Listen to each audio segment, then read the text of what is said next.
Summer holidays வந்தாச்சு நம்ம GT Holidays வந்தாச்சு. GT Holidays, South India's #1 travel brand. Lion Squash, அசல் பழங்களிலிருந்து தயாரிக்கப்பட்ட ரியல் ஸ்குவாஷ், ஃபுல்லா ஜோரா. மணப்பெண்ணின் பிரத்யேகமான திருமணம் விவாஹா தி சென்னை சில்க்ஸ்.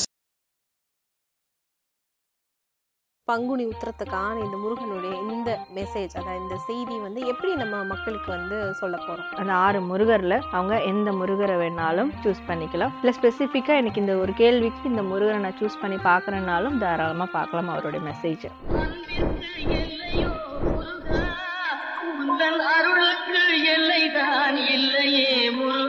முதலாவது முருகப்பெருமானுடைய அந்த திருவுருவத்துக்கான செய்தி என்ன அப்படிங்கறத பார்க்கலாம். வடபழனி செந்திலாண்டவர், தவத்தை உணர்ந்தால் நீ சிவத்தை அடையலாம், அவ்வாறு சிவத்தை அடையும் போது என் வேல் வந்து உன்னை காத்து நிற்கும். வடபழனி கோவிலுக்கு யாரெல்லாம் போறாங்களோ அவங்க அங்க சித்தர் பீடம் இருக்கும், அங்க தியான மண்டபம் இருக்கும், அங்க தியானம் பண்ணணும். 2வது முருகர் சூஸ் பண்ணவங்களுக்கான முருகர் மெசேஜ்: ஆடம்பரமாய் எதுவும் வேண்டாம் எனக்கு, இன்று பூத்த மலர்களை உன் அன்பு கலந்து கொடுத்தாலே போதும், வாசனை நிறைந்த மலர்களால் என்னை நிரப்பு, நான் நிறைந்து போவேன். ஸோ இங்க இன்னொரு இம்பார்ட்டண்டான விஷயம், இந்த வாசனை இல்லாத பூவை வந்து 3வது முருகரை சூஸ் பண்ணவங்களுக்கு இப்போ இருக்கிற ஒரு டைம் பீரியட்ல, இப்போ ப்ரெசன்ட் சுச்சுவேஷன்ல ஏதோ வந்து ஒரு போராட்டக்குரிய ஒரு காலமா இருக்கும். ஸோ இதுல வந்து அம்மா அப்பாவுக்கு 60ஆம் கல்யாணம் பண்ணணும் அப்படின்னு நினைக்கிறவங்களும் இதுல இருப்பாங்க. நிச்சயமா அது நடக்கும். இவங்க வந்து சந்தனம் போட்டு குளிக்கிறதா இருந்தாலும் அது முடியாம இருக்கலாம், இல்லை சந்தனம் வைக்காம இருக்கலாம், எதுவா இருந்தாலும். ஆனா ஒரு தடவையாவது சந்தன அலங்காரத்துல முருகரை பார்த்தா கூட போதும். முருகரை பொறுத்த வரைக்கும் இந்த பங்குனி உத்திரம் அப்படிங்கிறது எப்படி சிறப்பானதா அமைஞ்சிருக்கு? திருமண வாழ்க்கை அந்த பந்தம் வந்து பிரகாசமா இருக்கணும், காதல் வாழ்க்கை கை கூடணும் அப்படின்னா இந்த நாள்ல விரதம் இருந்து, இந்த நாள் மட்டும் இல்ல, அதுக்கு முந்தின ஒரு 3 நாள் அப்படி விரதம் இருந்து. ஐபிசி பக்தி நேயர்களுக்கு இனிமையான இந்நேரத்து வணக்கங்கள். இன்றைய நாள் பொழுதில் நம்மோடு சாரா அணிஞ்சிருக்காங்க. பங்குனி உத்திரத்துக்கான முருகருடைய மெசேஜ் அவங்க கிட்ட இருந்து நம்மளுக்கு கிடைக்க போகுது. முருகர்கிட்ட இருந்து அவங்க மூலமா நம்மளுக்கு கிடைக்க போற அந்த மெசேஜ் எப்படி அமைய போகுது அப்படிங்கறத அவங்க கிட்டே நம்ம கேட்கலாம். வணக்கம் சாரா. வணக்கம் சிஸ்டர். பங்குனி உத்திரம் அப்படிங்கிறது வந்து நிறைய கடவுள்களுக்கு உகந்தது அப்படின்னு சொல்லுவாங்க. குறிப்பா வந்து சிவனுக்கும் பார்வதிக்கும் திருமணம் நடந்தது பங்குனி உத்திரத்துல தான் அப்படின்னு சொல்லுவாங்க. ஆண்டாளுக்கும் வந்து இது விசேஷமான ஒரு விஷயம் அப்படின்னு சொல்லுவாங்க. முருகரை பொறுத்த வரைக்கும் இந்த பங்குனி உத்திரம் அப்படிங்கிறது எப்படி சிறப்பானதா அமைஞ்சிருக்கு? முருகருக்கும் அதே தான். சூரசம்ஹாரம் நடக்குது, அப்புறம் அதனுடைய செலிப்ரேஷன் தைப்பூசத்தில் நடக்குது, தென் அதுக்கான கல்யாணம். அது சூரசம்ஹாரம் முடிச்சு தான் தேவனை கைப்பிடிப்பாரு அப்படின்னு இருக்குது. திருப்பரங்குன்றம் விசேஷம். ஸோ அந்த நாளில் தான் அது நடக்கிறதுனால, ஸோ அங்கே ஸ்டார்ட் பண்ணது இங்கே ஒரு சுபமாக வந்து எண்ட் ஆகக்கூடிய நாள் தான் பங்குனி உத்திரம். ஸோ அது முருகருக்கு ரொம்பவே அது உகந்த ஒரு நாள். ஸோ அந்த நாளில் நம்ம வந்து ஃபேமிலியோட வழிபடும் போது உங்களுக்கு திருமணம் பிரச்சனை, ஏன்னா ஃபேமிலி தான் ரொம்ப முக்கியம். திருமணம் சார்ந்த ஒரு பிரச்சனை இருக்கிற மனுஷனால வேற எந்த ஒரு துறையிலையும் சாதிக்க முடியாது. ஸோ அப்போ பேஸ் என்ன? ஸோ குடும்பம் சார்ந்த விஷயங்கள் கிளியர் ஆகணும், திருமண வாழ்க்கை அந்த பந்தம் வந்து பிரகாசமாக இருக்கணும், காதல் வாழ்க்கை கை கூடணும் அப்படின்னா ஸோ இந்த நாளில் விரதம் இருந்து, இந்த நாள் மட்டும் இல்லை, அதுக்கு முந்தின ஒரு 3 நாள் அப்படி விரதம் இருந்து ஃபேமிலியோட இல்லை தன் துணையோட போயிட்டு முருகரை வழிபடும் போது, தரிசிக்கும் போது அதனுடைய பலன் ரொம்ப பெஸ்ட்டாக இருக்கும். ஸோ நிச்சயமாக முருகருடைய ஆசை நம்மளுக்கு பரிபூர்ணமாக கிடைக்கும் அப்படின்றது நம்மளுக்கு எல்லாருக்கும் இருக்கிற நம்பிக்கை. அது நடந்துட்டு தான் வருது. நிச்சயமா இந்த பங்குனி உத்திரத்தில் வந்து நீங்கள் திருப்பரங்குன்றத்தில் வந்து ரொம்ப விசேஷம் அப்படின்னு சொல்லியிருந்தீங்களா? இந்த திருப்பரங்குன்றத்தில் நீங்கள் பங்குனி உத்திரம் அன்னைக்கு போயிருக்கீங்களா? அந்த திருக்கல்யாணத்தை நீங்கள் பார்த்துருக்கீங்களா? ஆப்வியஸ்லி சொல்லுவேன், ஹானஸ்ட்டாக சொல்லணும்னா நான் இது வரைக்கும் அதை பார்த்ததே கிடையாது. திருப்பரங்குன்றமே நான் இப்போ தான் வந்து ஒரு 6 மாதத்துக்கு முன்னாடி ரீசெண்ட் டேஸில் போனேன். ஆல்ரெடி உங்கள்கிட்ட சொல்லியிருப்பேன், அந்த அறுபடை வீடு அங்கே தான் கம்ப்ளீட் பண்ணோம். ஆனால் நாங்கள் அந்த கம்ப்ளீட் பண்ணுறப்போ கல்யாணம் அந்த அன்றைக்கி வந்து சுப முகூர்த்த தினம் அன்றைக்கி அந்த கோவிலில் ஒரு 50 கல்யாணம் நடந்தது. கண்கூட அந்த 50 கல்யாணத்தை நாங்கள் பார்த்தோம். ஸோ அது எங்களுக்கு கொடுத்த மிகப்பெரிய ஒரு பிளெஸ்ஸிங்காக வந்து நான் உணர்ந்தேன். ஏன்னா 1-2 இல்லை, ஒரு 50 கல்யாணம் அட் த சேம் டைம் நடக்குதாங்க. ஸோ முருகரோடைய கல்யாணத்தை பார்க்குறத ஒரு ஈடாக நான் வந்து அதை நான் ஃபீல் பண்ணேன். ஓகே, ஸோ அதுவே பெரிய விஷயமா இருந்தது. பட் பங்குனி உத்திரம் நீங்கள் சொல்லியிருக்கீங்க, கண்டிப்பாக போகலாம். அது மாதிரி இப்போ நீங்கள் சொல்லும் போது நிறைய பேருக்கு யோசனை வந்திருக்கும், அப்போ பங்குனி உத்திரத்துக்கு நம்ம போயிட்டு முருகருடைய கல்யாணம் திருக்கல்யாணம் பார்க்கணுன்னு. ஸோ தாராளமாக அவங்களும் போய் பார்க்கறதுக்கு நம்ம ப்ரே பண்ணிக்கலாம். பங்குனி உத்திரத்துக்கான இந்த முருகனுடைய இந்த மெசேஜ், அதாவது இந்த செய்தி வந்து எப்படி நம்ம மக்களுக்கு வந்து சொல்ல போகிறோம்? அதே நம்ம தைப்பூசத்துக்கு பார்த்த மாதிரியே 6 முருகர். ஸோ அறுபடை வீடு 6 முருகரை வச்சு அந்த 6 முருகரில் அவங்க எந்த முருகரை வேணாலும் சூஸ் பண்ணிக்கலாம். இல்லை 6 முருகருடைய மெசேஜ் பார்த்தாலும், ஏன்னா சில பேர்லாம் எனக்கு 6 முருகரும் வேணும், 6 முகமும் வேணும், எல்லாம் வேணும், எனக்கு முருகர்னா எல்லாம் வேணும், தாராளமாக பார்க்கலாம். இல்லை ஸ்பெசிஃபிக்காக எனக்கு இந்த ஒரு கேள்விக்கு இந்த முருகரை நான் சூஸ் பண்ணி பார்க்குறேன்னாலும் தாராளமாக பார்க்கலாம் அவருடைய மெசேஜை.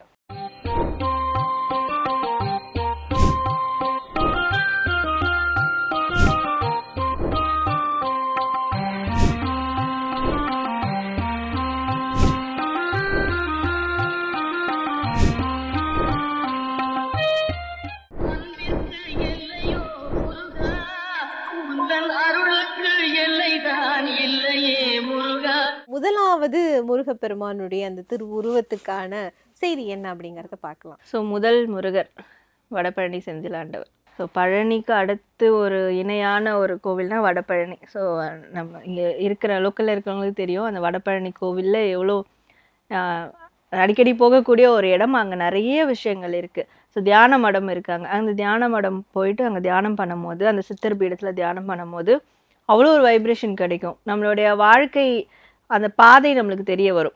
அந்த மாதிரி ரொம்ப மகத்துவமானது. ஸோ அந்த முருகர் தான் வந்திருக்காரு. ஸோ இதை சூஸ் பண்ண நேயர்கள் ஃபர்ஸ்ட் ஆஃப் ஆல் வந்து இங்கே பக்கத்தில் இருக்கிறாங்கன்னா வடபழனி கோவிலுக்கு வாரத்தில் ஒரு நாள் செவ்வாய்க்கிழமை போயிட்டு வர்றது நல்லதாக இருக்கும். ஸோ ஆல்ரெடி அதை பண்ணுறாங்கன்னா கண்டினியூ பண்ணணும். வெளியூர்லேருந்து பார்க்குறவங்க ஒரு முறையாவது செவ்வாய்க்கிழமை டைமில் வடபழனி கோவிலுக்கு வந்து போகிறது ரொம்ப நல்லதாக இருக்கும், குடும்பத்தோடு வந்து போகிறது. ஸோ இது இவங்களுக்கான ஒரு மெசேஜாக இங்கே நான் சொல்கிறேன். இந்த கார்டு எடுத்து உங்களுடைய மெசேஜ் நம்ம பார்க்கலாம். ஸோ தவத்தை உணர்ந்தால் நீ சிவத்தை அடையலாம், அவ்வாறு சிவத்தை அடையும் போது என் வேல் வந்து உன்னை காத்து நிற்கும். ஸோ தவம் ரொம்ப இம்பார்ட்டன்ட். வடபழனி கோவிலுக்கு யாரெல்லாம் போகிறாங்களோ அவங்க அங்கே சித்தர் பீடம் இருக்கும், அங்கே தியான மண்டபம் இருக்கும், அங்கே தியானம் பண்ணணும். எந்த அளவுக்கு இவங்க தியானம் பண்ணுறாங்களோ வாழ்க்கையில், அந்த இடத்துல உட்காந்து எவ்வளோ நேரம் வேணாலும் பண்ணலாங்க, யாரும் எதுவும் சொல்ல மாட்டாங்க. அதை பண்ண பண்ண சிவத்தை அடையலாம். சிவன்றது இந்த பிரபஞ்ச சக்தியை நம்ம அடையலாம். எல்லா உயிர்களிடத்திலும் நம்ம ஒரு எனர்ஜி கனெக்ட் பண்ணலாம். ஸோ அந்த சிவத்தை நம்ம அடைஞ்சிட்டா இவங்களுக்கு ஏற்படக்கூடிய எந்த விதமான பிரச்சனையாக இருக்கட்டும், இடையூறுகளாக இருக்கட்டும், அதில் பற்றிலாம் இவங்க யோசிக்கவே வேணாம். எவ்வளோ பெரிய பிரச்சனையாக இருந்தாலும் முருகருடைய வேல் வந்து முன்னாடி நின்றுடும், என்னை தாண்டி நீ தொடு அப்படின்னு சொல்லிட்டு. அதுதான் இங்கே அவங்க கொடுக்குற ஒரு மெசேஜாக இருக்குது. நம்ம இரண்டாவது திருவுருவ படம், அதுக்கான செய்தி என்ன முருகன் கிட்ட இருந்து வந்திருக்கு அவங்களுக்கு அப்படிங்கிறத பார்க்கலாம். இரண்டாவது முருகர் சூஸ் பண்ணவங்களுக்கான முருகர் மெசேஜ். ஸோ இங்கே வந்து முருகர் மலர் அலங்காரத்தில் வந்து இருக்கார். ஸோ அந்த மலர்னாலே ஒரு ப்ளசன்டபிள்.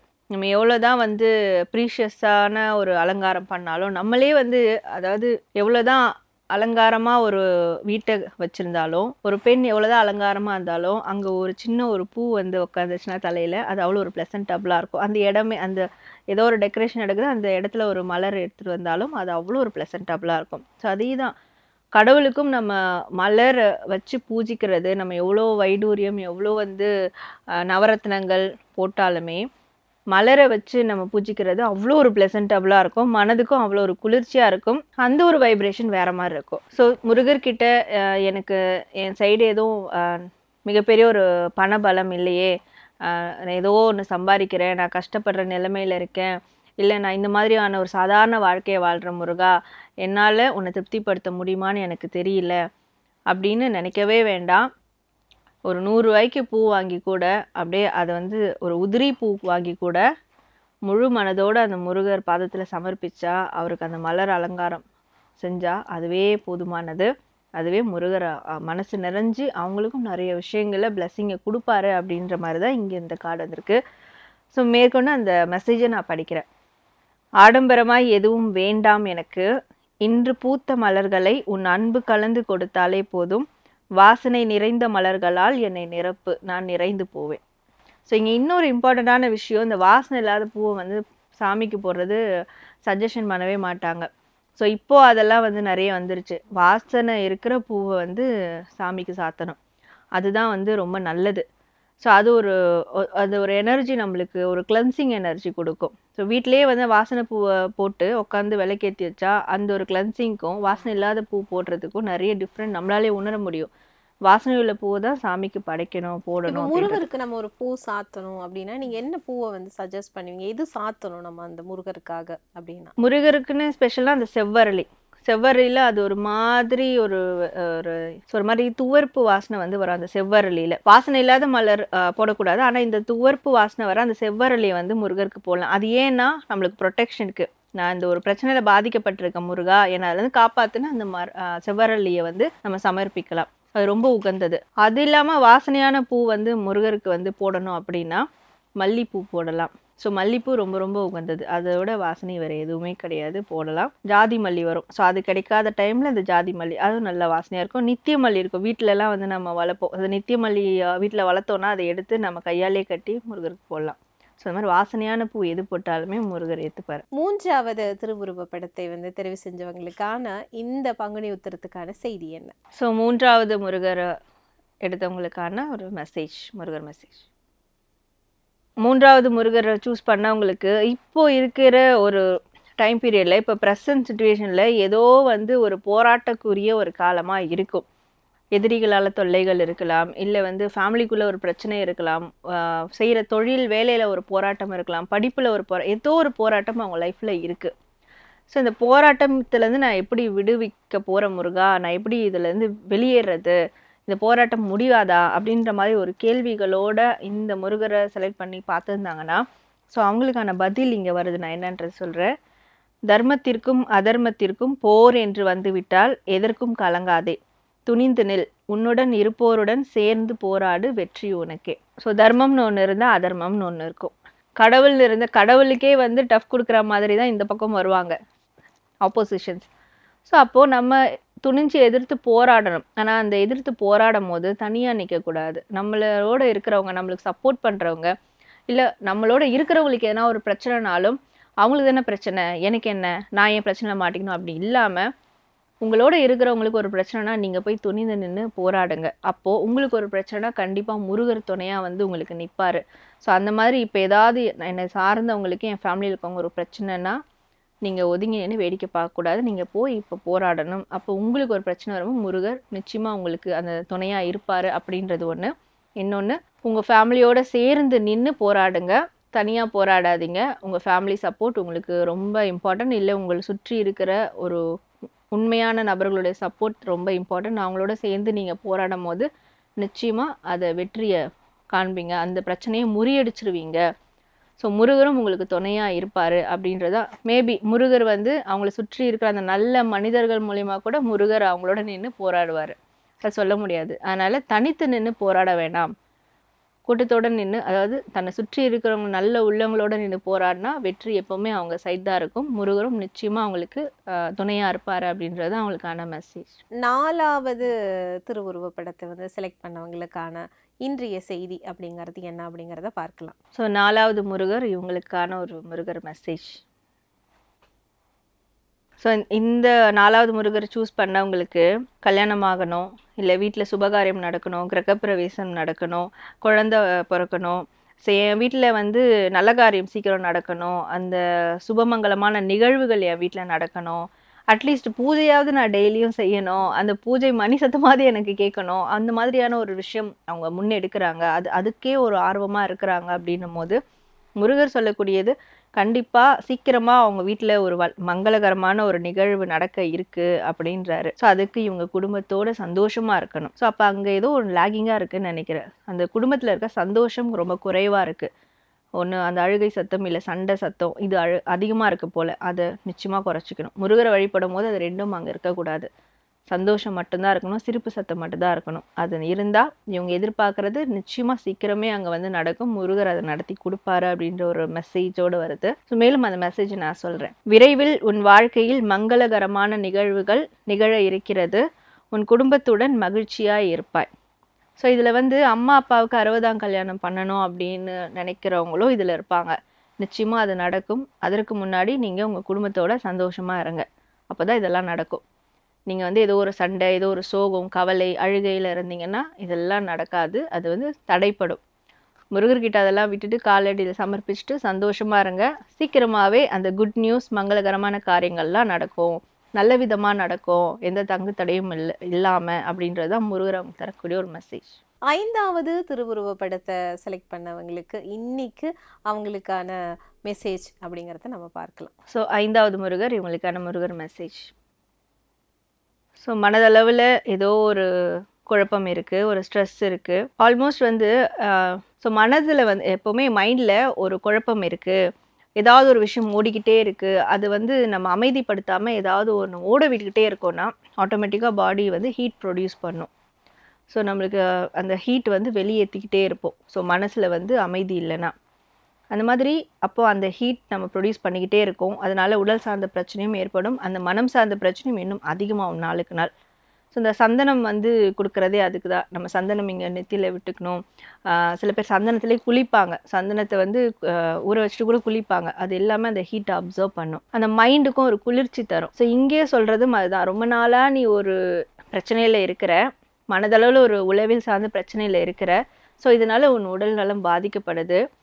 அதற்கு இவங்க வந்து சந்தனம் போட்டு குளிக்கிறதா இருந்தாலும் அது முடியாமல் இருக்கலாம், இல்லை சந்தனம் வைக்காமல் இருக்கலாம், எதுவாக இருந்தாலும். ஆனால் ஒரு தடவையாவது சந்தன அலங்காரத்தில் முருகரை பார்த்தா கூட போதும், அதெல்லாம் சரியாயிடும். கோவிலில் போயிட்டு சந்தன அலங்காரம் பண்ணணும் அப்படின்னு அவங்கக்கிட்ட சொன்னாலே பண்ணி கொடுப்பாங்க, நம்ம அதற்கான விஷயங்களை பண்ணால். இல்லை அந்த மாதிரி சந்தன அலங்காரம் எப்போ நடக்குது அப்படின்னு கேட்டுட்டு அந்த டைமில் போய் பிரதிஷ்டை பண்ணவும் பண்ணலாம். ஸோ சந்தன அலங்காரத்தை பார்க்கணும், அவங்க அடிக்கடி பார்க்கணும். அப்போது மனதில் ஏற்படக்கூடிய கலக்கங்கள், அதன் விளைவாக வரக்கூடிய உடல்நல கோளாறுகள் எல்லாமே சரியாகிடும் அப்படின்றதான் முருகர் அவங்களுக்கு தரக்கூடிய ஒரு மெசேஜாக இருக்குது. ஸோ இப்போ அந்த மெசேஜ் நான் படிக்கிறேன். வாழ்வில் அடிக்கடி என் சந்தன அலங்காரத்தை நீ வந்து பார் என் குழந்தையே, உன் மனம் குளிர செய்வேன், உன் மனம் குளிரும்படி நான் அற்புதங்களை நிகழ்த்தி கொண்டே இருப்பேன். ஸோ அவங்களோட மனசு குளிர்ந்தாலே இதெல்லாம் கிளியர் ஆகிடும். அதற்கு இந்த சந்தன அலங்காரம் ஒரு பெஸ்ட்டான சொல்யூஷன் அவங்களுக்கு. இந்த சந்தன அலங்காரம், சந்தன காப்பு செய்கிறாங்களே, அந்த சந்தனம் எடுத்து வச்சுருப்பாங்க கோவிலில், அது கேட்டால் கொடுப்பாங்க. ஸோ அந்த சந்தனத்தை வாங்கிட்டு வந்து டெய்லியும் நெத்தியில் விட்டுக்கிறதும் கண்டிப்பாக அந்த மைண்ட் ஸ்ட்ரெஸ் எல்லாத்தையும் ரிலீஃப் ஆக்கிடும். 6வது திருவுருவ படம், முருகன்னாலே 6 தான். அந்த 6 அப்படிங்கிற அந்த நம்பரே வந்து முருகனுக்குரியது அப்படின்னு சொல்லுவாங்க. அந்த 6வது திருவுருவ படத்துக்கான செய்தி என்ன அப்படிங்கிறத பார்க்கலாம். 6வது முருகர் மெசேஜ். ஸோ நவபாஷான முருகர். நவபாஷானம்ன்றது 9 விதமான விஷயங்களில் கொண்டு தான் அந்த ஒரு மருந்து வந்து செய்வாங்க. ஸோ அதனால் ஆன முருகர், அதிலிருந்து வர அந்த விபூதி, அது வந்து ஒரு மருந்தாக பயன்படுத்துகிறாங்க. இன்றைக்கும் நிறைய பேருக்கு அது மருந்தாக பயன்படுத்தப்பட்டுருக்கு. நிறைய உடல்நல கோளாறுகள்லாம் நீங்கி இருக்கு. ஸோ அது நிறைய விஷயம் நடந்திருக்கு. அப்போது இவங்க லைஃப்பில் அந்த மாதிரி ஏதோ ஒரு கெட்ட காரியங்கள் நடக்குது, நிறைய சுற்றி கெட்ட காரியங்கள் நடக்குதுன்னா உடனே என் லைஃப் முடிஞ்சிருச்சு, என் லைஃப்பில் வந்து நல்லதே கிடையாது அப்படின்றது கிடையாது. அந்த கெட்ட காரியம் எப்படி இந்த விஷயத்துலேருந்து ஒரு மருந்து எடுக்கிறாங்களோ அது மாதிரி அந்த கெட்ட காரியங்கள்லேருந்து உங்களுக்கு ஒரு நல்ல காரியம் காத்துட்ருக்கு, ஒரு விஷயம் உங்களுக்கு நடக்க இருக்குது. ஸோ அதை முதல்ல எடுத்துக்கணும். அதற்கு ஒரு எப்போவுமே வாழ்க்கையில் என்ன கெட்டது நடந்தாலும் அப்போது பழனி முருகருடைய நவபாஷண சிலை தான் உங்களுக்கு ஞாபகம் வரணும்.